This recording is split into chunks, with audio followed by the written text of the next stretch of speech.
One of the characteristics of the Spanish language, as also happens in other Romance languages, is the use of the accent mark called the tilde and other orthographic marks such as the diaeresis and the tilde over the N in order to differentiate the pronunciation of words through writing and to establish rules in spelling. That's why, get ready to learn the use of Spanish orthographic marks.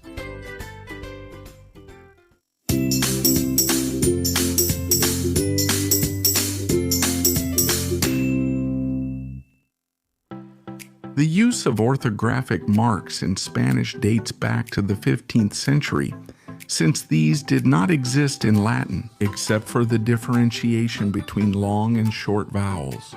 It is believed that this use was influenced by Italian, which was the precursor in the use of these marks, most likely due to the influence of Greek, where the use of the circumflex in grave accents was widespread. Their use quickly disappeared, and only the acute accent, also called the tilde, survived. This has been regulated by the Royal Spanish Academy since its founding in 1713. We will start by talking about the tilde and its rules today.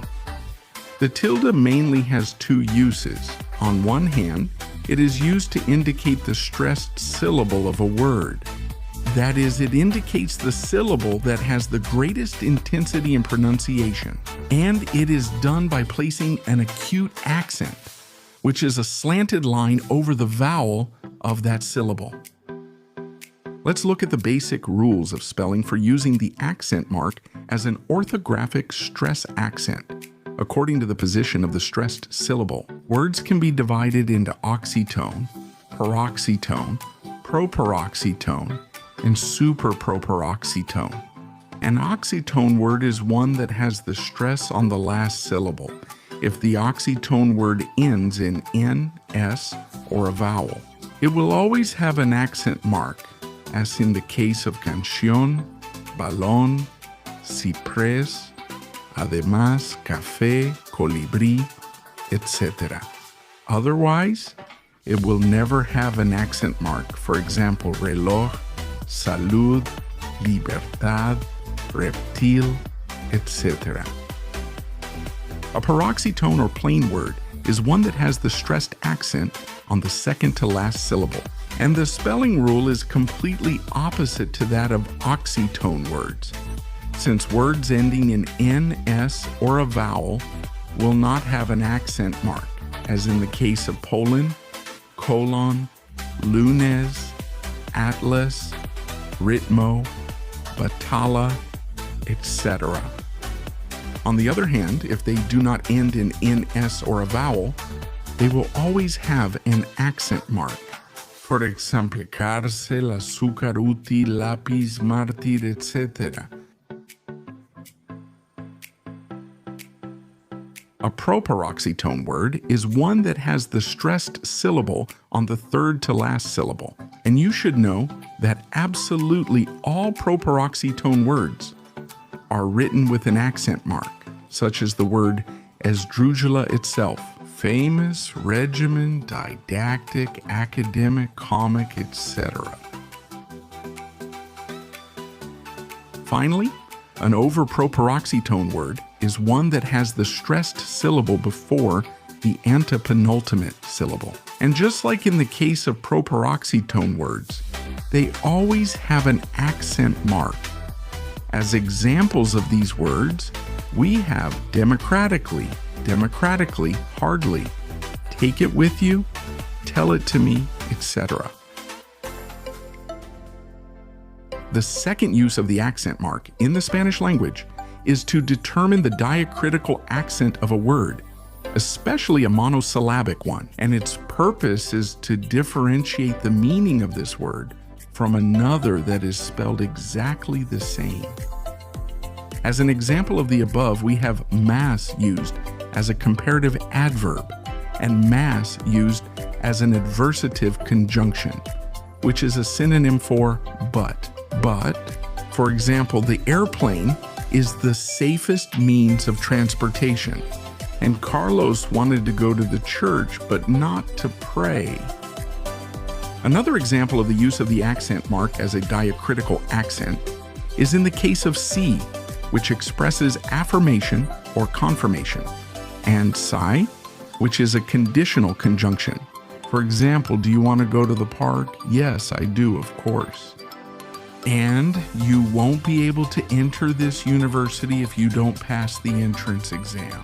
Another example is the case of el, which is the third-person masculine personal pronoun, and el, which is the singular masculine definite article. For example, he is an expert in martial arts, and Marcos's new car is spectacular. Spectacular. As a final example of the use of the diacritical accent, we have te, which is a drink made from the infusion of tea bush leaves, and te, which is the second-person singular pronoun. For example, my favorite drink is green tea, and you should know that I always tell you the truth. The diaeresis? The diaeresis is defined by the Royal Spanish Academy as an auxiliary orthographic sign, also called crema, represented by two dots placed horizontally over the vowel they affect. The origin of these two dots goes back to ancient times. The very name diaeresis comes from the Latin diaeresis, which in turn derives from Greek and means division or separation. In the Spanish language, it is used only over the letter U and exclusively in the syllables gi and gi. The diaeresis appears to indicate that the U must be pronounced, turning the pronunciation into gue and gui. As examples of words that use the diaeresis, we have bilingüe, desagüe, lingüística, pingüino, ambigüedad, ungüento, cigüeña, vergüenza, etc. Now let's look at the last and most iconic orthographic symbol of Spanish, the tilde over the n, or better known as the in. This letter officially entered the dictionary of the Royal Spanish Academy in the year 1803, but its origin goes back almost 1,000 years in the Middle Ages. In Latin, neither the letter nor the sound corresponding to the n existed. But as this language evolved and Romance languages like Castilian, French, or Italian began to emerge, this nasal sound appeared. That is, a sound where the air comes out through the nose.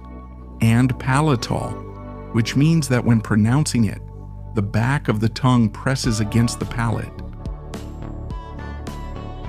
Since it didn't exist in the Latin alphabet, scribes had to invent ways to reproduce that sound in the texts of the Romance languages. So, since the 9th century, the monk scribes of the Iberian Peninsula, they began to transcribe the sound of the n as a double n, caña, año, doña, and later they started to abbreviate this form by leaving a single n and placing a tilde above it. In other words, that distinctive little hat on the n, in order to save parchment and make the hard work easier. Also, the use of abbreviations was very common at the time. During the 14th century, the use of the n spread throughout the entire Spanish kingdom, and Antonio de Nebrija included it in the 1492 Grammar the First of the Castilian language, and since then, that letter has been an integral part of the language, and examples of its use are the words montaña, añejo, araña, antaño, castañuela, etc. And that's all for today. If you like this video, don't forget to give it a like and subscribe to this channel. I also invite you to activate the notification bell so you'll know when there's a new video. See you soon.